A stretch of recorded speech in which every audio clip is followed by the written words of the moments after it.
What happens when you think life will finally turn the corner and I will get to enjoy my family that is newly found, when the doctors say, get your affairs in order. We don't know what's wrong with you.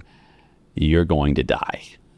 Well, this happened to our guest, Cortney Jones, who questioned God. Why? And how can I get through this situation with the question of, does God really care? It's not a question that should be taken lightly, and it's a question that many of us face when we question our faith. Courtney is going to tell her story, and vulnerably and with conviction. And through it, I'm inspired, and I know you'll be inspired too, to learn how she became stronger in her faith through the trial of life. I'm Dr. Nate Salah, and this is a call to leadership.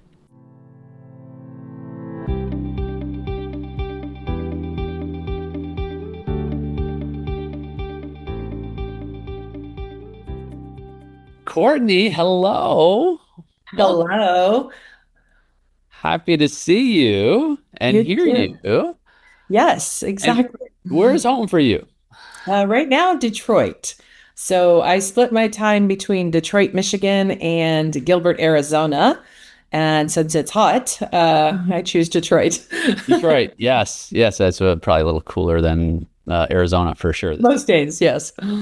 Sometime. Well, your story is important to share because you're not alone in the journey of life, in the journey of faith. Even before we were talking on our recorded part of the conversation, we were discussing that walk in faith doesn't mean you're walking on with a halo, doesn't mean you're walking with perfection in terms of everything going flawless. It For sure. means that you're walking in preservation and presence through the trials and the challenges of life. Absolutely. And it doesn't mean you don't question it sometimes. There's things that happen in our lives that make us think twice about it all. But I think the important thing is coming back to the core of it. Mm. Yeah, that's it.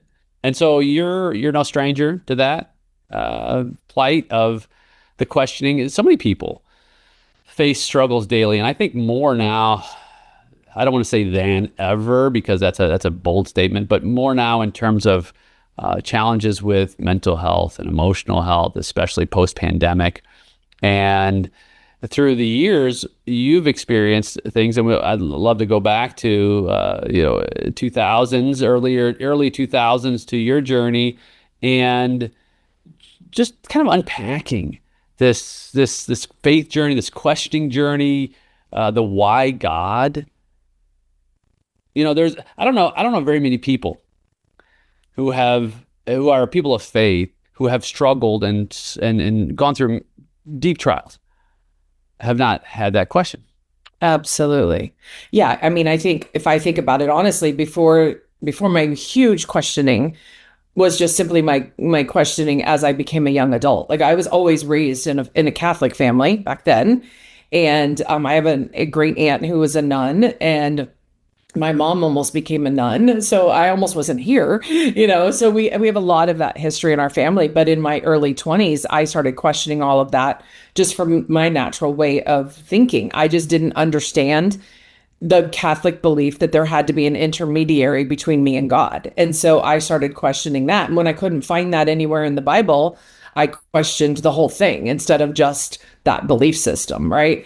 And so that was sort of my beginning of questioning. And then I decided, no, I'm actually a Christian. I actually do believe in God. I believe in everything that he stands for. I believe that he gave his son and all of the things, but I just didn't believe the way that the Catholics believed. So I understood at 21 that I could be a Christian, but I didn't have to be a Catholic, so that was kind of the beginning of it.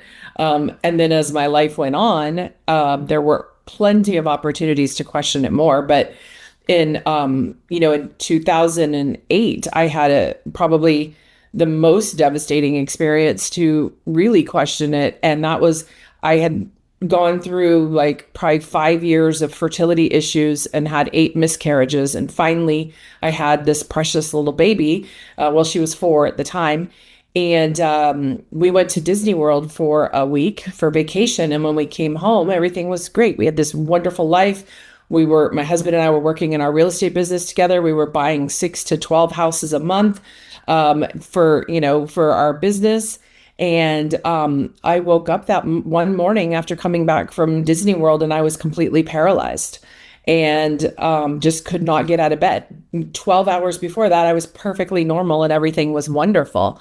And after about 3 months of searching for answers and being shuffled from doctor to doctor and no one being able to figure anything out, they basically said, look, we don't know what's wrong with you, but the way that your blood counts are dropping and everything's happening and your infections and everything, we don't think you have much time. So we can't tell you what's wrong, but we think you need to start to put your affairs in order. And I just remember laying in bed and thinking, you have got to be kidding me. You put me through all of this for the last 5+ years to have this beautiful child. And I was watching her out my bedroom window playing in the yard. And now you're going to take me from her at this age? Like, that was truly the biggest question in my life. Like, I just laid there in this just deep, dark moment of, you've got to be kidding. How could you do this to me? And how could you do this to her? You know? Devastating. Oh my God. Can't imagine. Yeah, it was terrible. You had every right to question, like, hey, why is this happening? Right. And even now, I just see even the emotion is still there. It still stings, that diagnosis, if you will. Yeah. However, you're still here. I'm still here. I'm living on borrowed time, as I like to say. So, no, I mean, honestly, today I live a pretty normal life. They never did figure out what was wrong. They were able to give me some medicine that helped, and it helps every day, most of the time. But yeah, it was definitely a period of time to question, all of the things, but then to come back to the faith that I've always had and say, I'm a firm believer in a couple of things. Like, I'm a firm believer in what goes around comes around. And I'm a firm believer in, if it's meant to be, it'll be. And whether it's by choices of ours or accidents that happen, I think that it will be there. And so I kind of just, within that, short period of time, kind of just took a deep breath and said, okay, so based on your belief system, that there's a reason that this is happening. So if you're not going to be around for much longer, what do you want to do about it? And if you are going to be around for a while and you're going to fight this, then how are you going to live? And, that was kind of the beginning of the next journey. Those are some really critical questions in life. And a couple things I want to touch on that you had brought up. First of all, thank you for your bravery and your transparency, and even just sharing such a tender purity of your life, because someone right now is going through something similar, maybe even listening or watching. Two things you said that I want to just hang on to. One, you'd mentioned the faith journey in terms of how I'm aligned with a denomination, if you will. And I've always, I don't come from a Christian background. I didn't grow up in the church. And I was very fascinated, although when I became a Christian, about denominations, all these different ways, if you will. And I learned to reconcile them as different traditions, different ways to approach the journey. And then when I read in the Bible where the parable of the talents, which is one of my favorite parables from the perspective of like how we should approach our walk. And at the end of the parable, it doesn't say, there's these three individuals who are entrusted, right, with a certain sum of money. And so their job is to multiply and increasing it for the master's glory. At the end of it, it doesn't say, well done, good and faithful Presbyterian or Methodist or Catholic or Baptist or, go down the list, right, of all the different denominations, Seventh-day Adventist. It says servant. Right. When we go to heaven, You won't be labeled by the denomination, and that's fine. Whatever denomination works with traditionally. However, what's most important is that you multiplied and increased what you are entrusted with, and that's really God's love. Right. And at the same time, so that's the first part of my thinking on this. The second part is what you went through questioned the fabric and the essence of God's love. Yeah, absolutely. Call it what it is, right? God, do you really love me? Right. Because I'm not feeling the love right now. Yeah, for sure. Yeah. And that's okay. It's okay to ask that question. It's okay to be happened to my wife. Like I've had great health for the most part. I've had some, back injuries and whatnot. My wife has suffered tremendously, a lot of health issues. And I remember at one point in her life, I just saw it on your face. I saw that moment that I remember in her eyes. She had double ruptured discs and had emergency surgeries, and even the doctor. She was in a wheelchair for a while, and it was hard. And there was other things that happened too, lots of other things along the way. And I remember just like tears just streaming down her face. Just why, why God?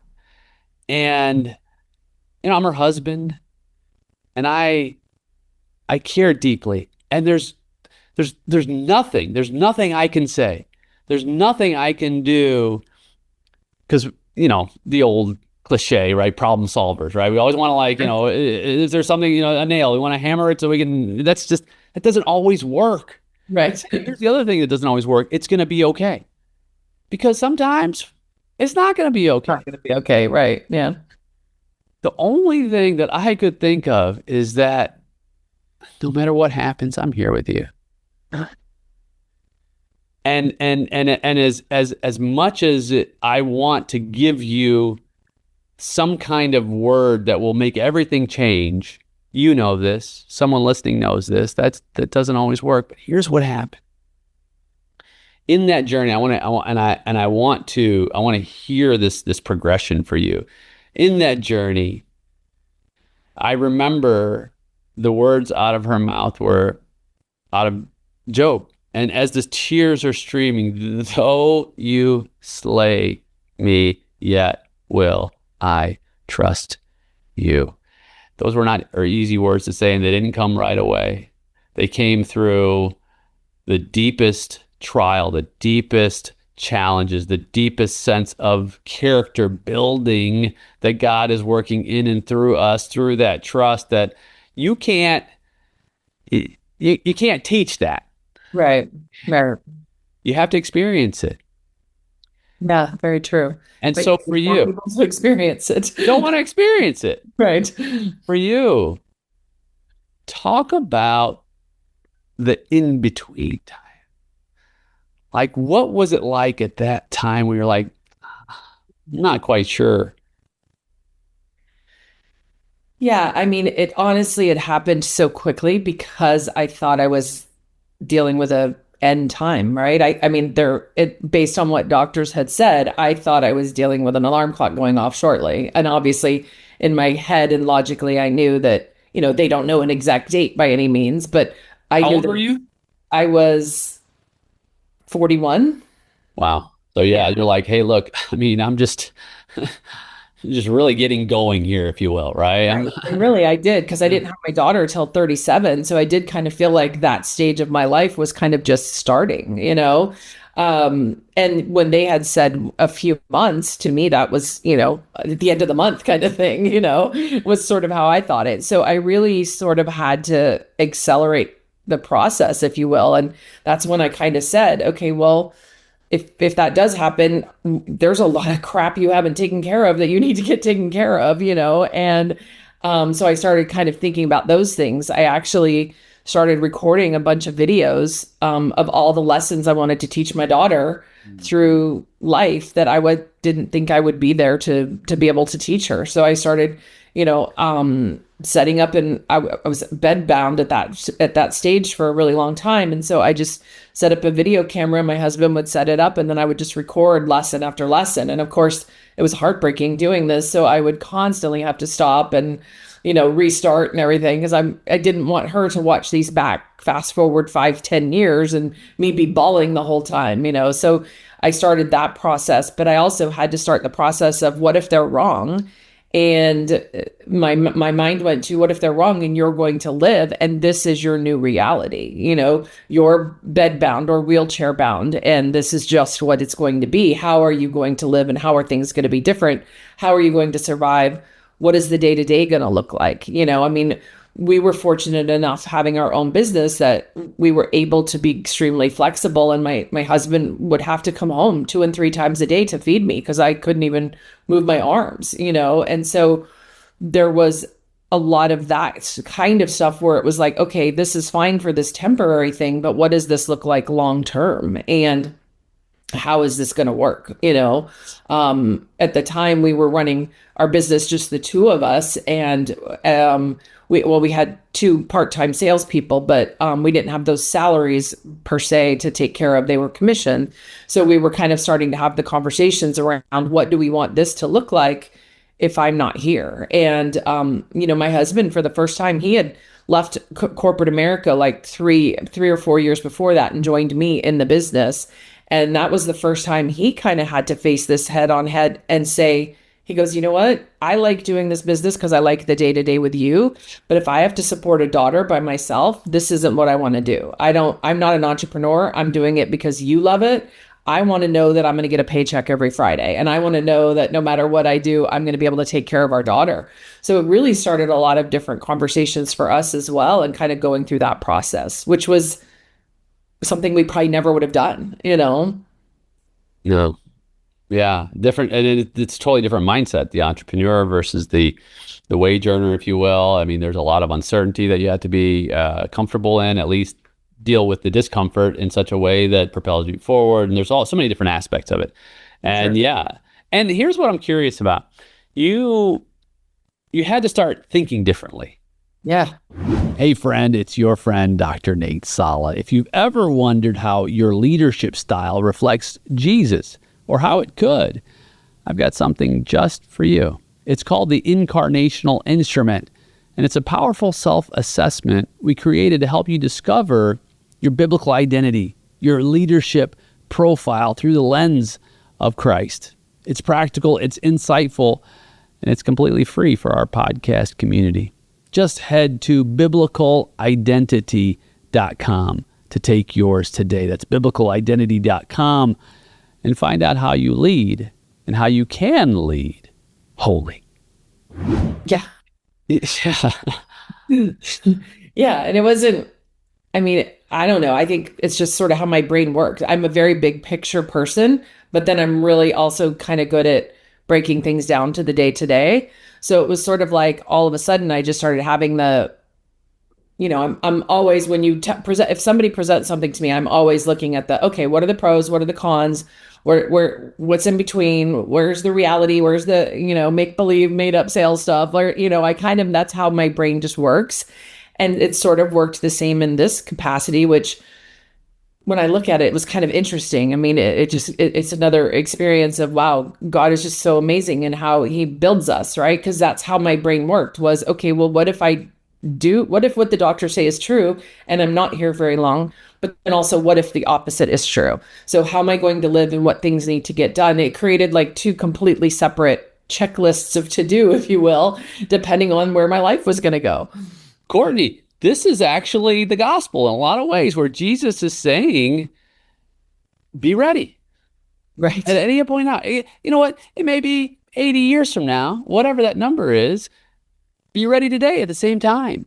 Right. It's this, in your case, you had a pivotal, perspective changing, life altering statement that was made to you.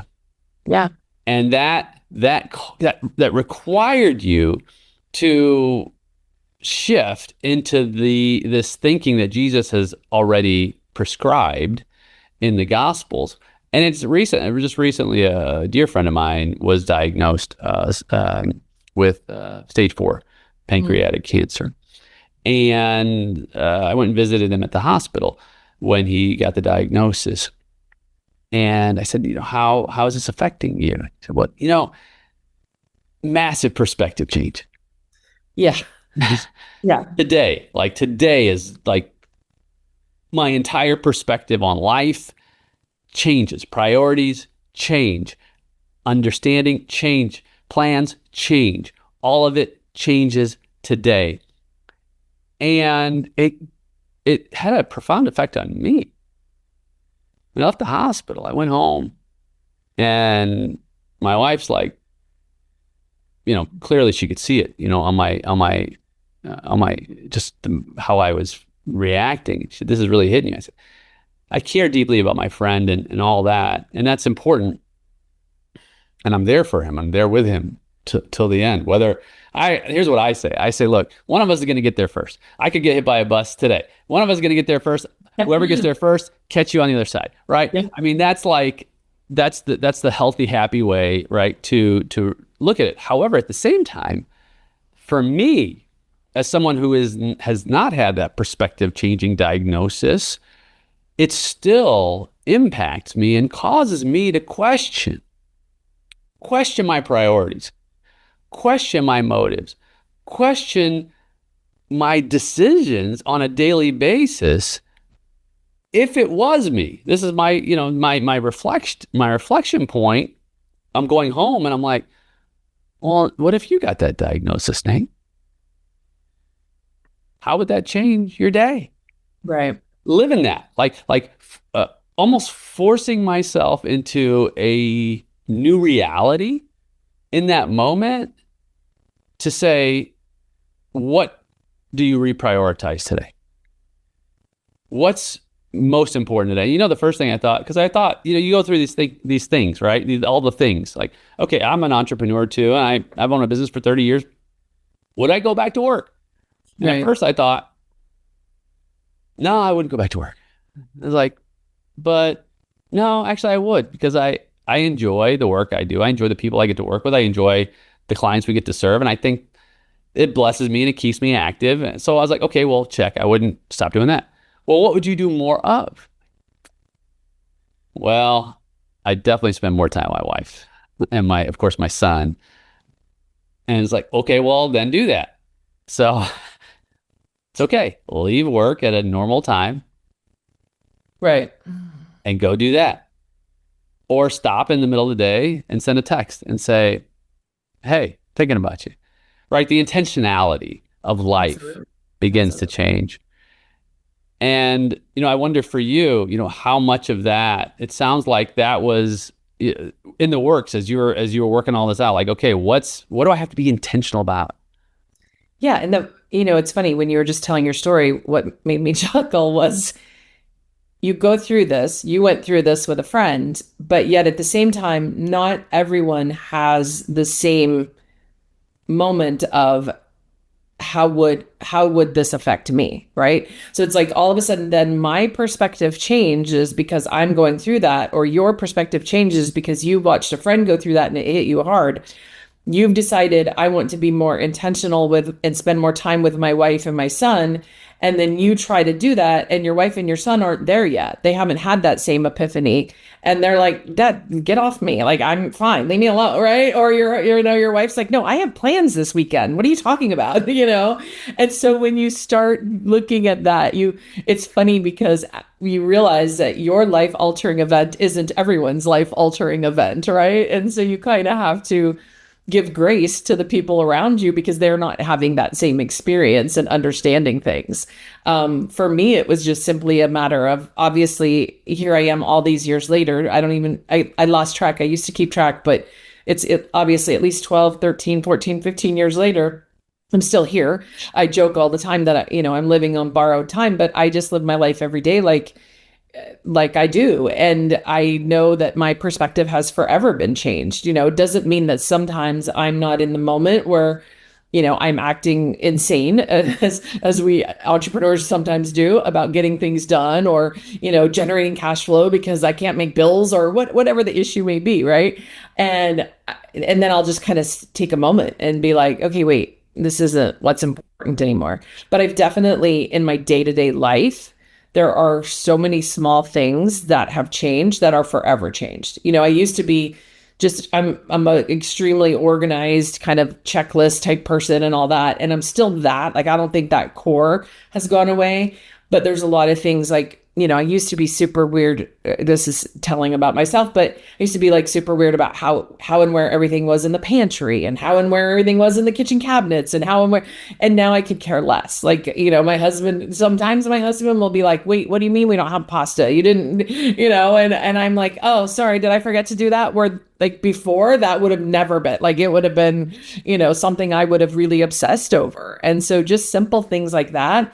I'm a totally different person about handling those things. Even within business, there's a lot of times when I'm very much now like I do a lot of volunteer work with foster children, and I do a lot of mentoring of foster children. And in fact, I spend probably more time doing that in a week than I do my actual business anymore. And I try to get kids to understand all the time, the truly important things. Most of the kids I mentor are 9, 10 to 12, 13-ish years old. And it's just really a different perspective seeing their minds going into that part of life where their level of importance is put on so many of the things I learned during that period that it's not important anymore. So it's really interesting to kind of see that in others, but it's really almost impossible to get someone else to see it from your perspective unless you've gone through something like that. Yeah, it's a really good point. And it's really that piece of vision, right? That's caught, not taught. Yeah. And so you catch it through experience, whether it's yours or you're impacted, as I was deeply by the experience of someone else. And then when the perspective begins to change and shift, it illuminates what was once monumental that now has become trivial, and vice versa. Right. And there's a liberation in that. And for me, I found liberation. I've always found liberation in the idea of death. And it can be considered morbid. And my son would always be like, it's so morbid, Dad. You're always talking about death. I'm like, I'm not always talking about it. However, maybe I am, but not from the perspective of, oh, I feel bad about it. There's a freedom that comes from not being tied and bound by everything that you thought life had to be because someone else put a label on it. Absolutely. And so part of that goes back to the vision. And I tend to go to the deathbed vision. So on my deathbed or my tribute or my epitaph or how I want to be remembered, list all the things that are important on that epitaph and that tribute. And then decide, okay, what of all those things am I doing now? Enough of. Yeah. And so now, granted, you don't want to, in my opinion, I don't want to not be a productive human being. At the same time, I don't want it to rule my life. And I don't want worry and anxiety to rule my life either. And so it changed a lot of perspective pieces with, say, for example, I had an unhappy client because we all do at some point, right? Of course, yeah. Yeah. I think, okay, well, when I'm dying, or even beyond that, when I'm gone and in heaven, will this matter? And if the answer is no, then how about if I just take the approach of, God, this is your business, and I'm just stewarding it. I'm shepherding it. I'm entrusted to manage your investment. Right. And if your greatest investment is me, if your greatest investment is Cortney, if your greatest investment is us because you have invested your love and your gospel and your good news of redemption in and through us. And if I look in the mirror every morning or every day when I look in the mirror, I say, wow, what a blessing it is that you've entrusted me to manage your investment. then all I'm doing, no matter what the situation is, I'm just honoring God. Hey, God, you know what? This situation happened and it didn't go the way we expected it to. We're going to do the best we can. And we're not going to try to control all the outcomes because you know this as well as I do, Courtney. It's an illusion. Yeah, exactly. Control is an illusion. So what can we do? We can give our best. I love the way Paul says, work at it with all your heart, right? As if working for the Lord. I think we are. And one day, whether it's today or whether it's in 20, 30 or 40 or 50 years, our work will be finished here. Mhm. And until that day, rejoice. Rejoice in the moments we've been given to do a good work, no matter what they are, and release it. Release it all to God. And it takes perspective to do that. Absolutely. It takes the perspective that says, this could be my last moment, or it could be in 30, 40 years. And no matter where it is, I'm going to walk with you and I'm going to trust you. That's I think the challenging part, and I want to hear your perspective on it. Challenging part is just not forgetting that. Yeah. Routines. You get back into the cycle of life and it's like, oh, shoot, I forgot. Yeah, I think I maybe because I have to take daily medicine. I You can't maybe forget. yeah, I can't forget. Like I maybe for that reason I've been lucky enough and gosh, I never thought I'd say that's a blessing, but maybe for that reason I've done a great job, I think, of being able to keep that perspective on a daily basis. Not to say it doesn't ever, but there will be times when I'll think to myself, man, I haven't stopped for 3 days or whatever. And then I'll be like, oh, you know what? It's temporary. Like it's just that crazy little season, but it's not going to be that way forever. I think that I'm just extra attentive these days of paying attention to that. And I don't know, maybe I've never thought of it till you just brought that up, but maybe that's why, because I have a daily reminder of keeping that perspective. And so it kind of like, I don't know what would happen if I stopped taking that medicine. So I don't want to, test it, but maybe that's the daily reminder that I need to kind of keep those things into perspective. That's good. Yeah. How about that epiphany, huh? Right.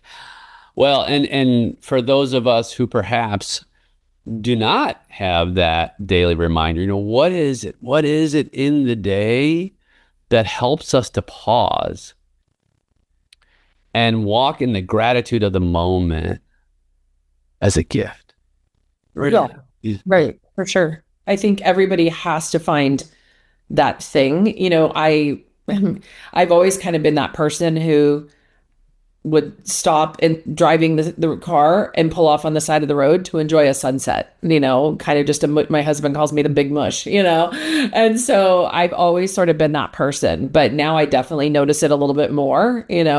I think that in general, I try to impart that on my daughter, who's now 21, who to say, it definitely is about enjoying those moments where, I just go, wow, thank you for the beautiful sunset, Lord. This is amazing. And I think it's just important to have those things. So whatever that thing is for you, or, if it's, you're walking to work and you see an animal or a tree or a flower or, whatever those things are, that if you can just find those small moments to go, wow, and just take it in for even just 10 seconds, just pause for 10 seconds and take it in and acknowledge the beauty that we have all around us to appreciate it for a minute. That reminds me, I had laser eye surgery back in '03. And I had not terrible vision, like 20/40 in one eye and 20/60 in the other. So it wasn't terrible, but I definitely needed glasses. And I remember when I had the laser eye surgery and the first glimpse, if you will, a few days later of clarity, because I had cloudy eyes for a little bit. First thing I noticed, Courtney, was the silhouette on the tree leaves and just the outline, the crispness of the leaves. And I was driving back from the doctor's appointment. I was like, wow, it's so beautiful. It's so beautiful to see clearly and vibrantly for the first time in my memory. Really? Wow, that's awesome. And I wanted to tell everybody about it. Right. I was like, you got to get if you got anyone with glasses, you got to get laser eye surgery. You got even I remember having and one of my team members years ago. I had a mortgage company, and I said, I'm going to buy your laser eye surgery for you. And she's like, I don't know if I want to do it. I'm like, I'll pay for it. She's like, I don't. And it was so exciting to see with clarity and to see the beauty of the world for the first time. I couldn't help but share it with everyone. Right. And I think in that same way, rekindling that appreciation for whatever it is that we can see and feel and hear and touch and sense and smell. Like if you just took the five senses Yeah. and you didn't have one of them for all your life, and suddenly you were given that fifth sense, just think of the amazement and wonder and gratitude. Yeah. First time to be able to hear, Yeah. be able to see, to be able to when you hug someone, to feel the warmth of a human. And yet, how do we take it for granted? No, stop. Right. Right. That's what you're talking about. That's that essence of wonder and joy for what we would consider to be an afterthought in any given day. Yeah, it's sort of like, with parenting. When you're parenting your child, you realize as much as we'd like to take all of their negative and bad experiences away, we can't. They have to go through them, right? And I feel like it's what you're talking about is sort of the same thing for people in life. It's like not everybody is going to have a life-changing moment to make them start to appreciate things. Not everybody's going to have someone close to them have that moment where it hits them differently. So it's like we want to impart that on everyone, like you saying, like, look, everything's so beautiful. We want everyone else to see it from our perspective. But then we realize, like the parent mode, it's like we can't give that to somebody else. They've got to get there on their own. But I always say, even if just me recognizing a pretty sunset makes somebody else go, that's interesting. I would have never noticed that. Wait, shouldn't I notice that more? Like makes them think that way, then maybe I've done my part, right? Yes, amen. Yeah, I was literally just yesterday we were taking a walk and there were some clouds, and sometimes when there's a cloud and the sun's setting behind it, there's sort of a purplish, red, orange sort of hue in the cloud. Just beautiful. And I just stop. I just stop. I know it, like you said, it sounds kind of sappy or whatnot. It's an appreciation of this, of God's beauty and wonder and pausing. That may be the only inspiration you have in that day. You might have had a crappy day. Just everything that you thought was going to go a different way didn't. That's part of the problem, is that we have expectations things will go better than they. Oh yes, for sure. Better is also it's a loaded word, right? And so looking for that and finding that, I think what happens then is our level of joy can increase in life, and no matter the circumstance. I think that's a place where God wants us to be. God wants us to be in a place to where no matter what we're facing, that we can see the joy in and through us and around us of the beauty of the world. And even in the moments where perhaps your perspective isn't shared, that's another place to find joy and beauty and wonder, because it's a journey for everyone. Right. And to be a willing participant or a guide or someone who just plants a seed or shows as an example where you are and where you've been is equally as edifying than simply imparting and saying, well, you need to get that LASIK surgery because I got it. No, it's like, hey, you know what? In God's good time.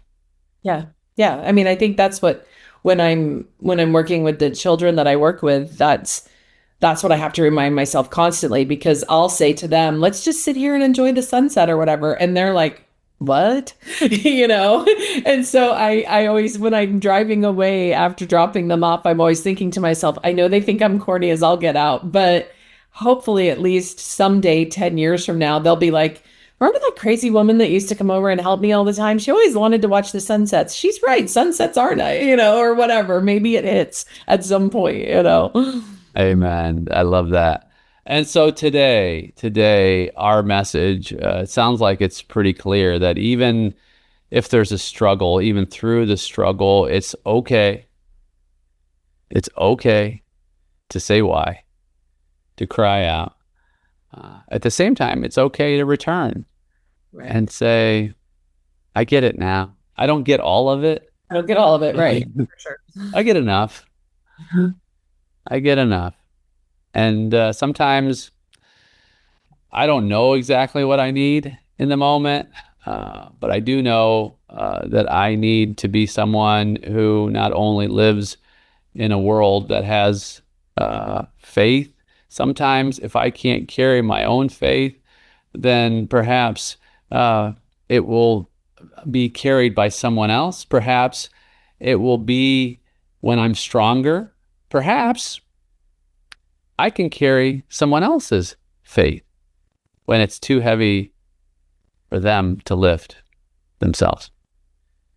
Yeah, absolutely. And honestly, sometimes I think questioning things and then coming back to it makes it stronger. Yeah. Yeah. Yeah. It's that tension, and almost in a sense, you're taking part of the foundation of your life that has some maybe cracks and holes and different areas in it, and you're cleaning it, sifting it, going through it, and then you're strengthening it because you've got a newfound understanding and appreciation through those storms, through those challenges, through those trials and tribulations that strengthened, in fact, your struggle muscles. Yeah, for sure. Yeah. Well, Cortney, your inspiration. I'm so thankful for you sharing enough of your story, I should say. I'm sure there's so much more there to inspire. I know someone's blessed today. But before we go, I'd like to ask a question for you. And one day, you and I will be at the end of the journey, this side of heaven. And you can see all the people who you were that were in your life. What is one thing that you would like others to have said about Cortney? That's so funny. I think about this often. I'd say the one thing I would like others to say about me is that I left every person and every situation better than when I arrived. Somehow, some way. Well, you are on your way. Thanks, Cortney. Thanks for being here, and thank you so much for your message and your mission. And I pray blessings for you and your family as you continue on. Thank you very much. Thank you so much for supporting this program. I'd like to pray for you for just a moment that God realigns the heart away from pressure, pride, performance, back to His presence. Let us grow in God's wisdom. Let us give from our overflow, and let us go love radically in every place God sends us. Make us holy, Lord. Set us apart, not just successful, but surrendered. In Jesus' name, amen.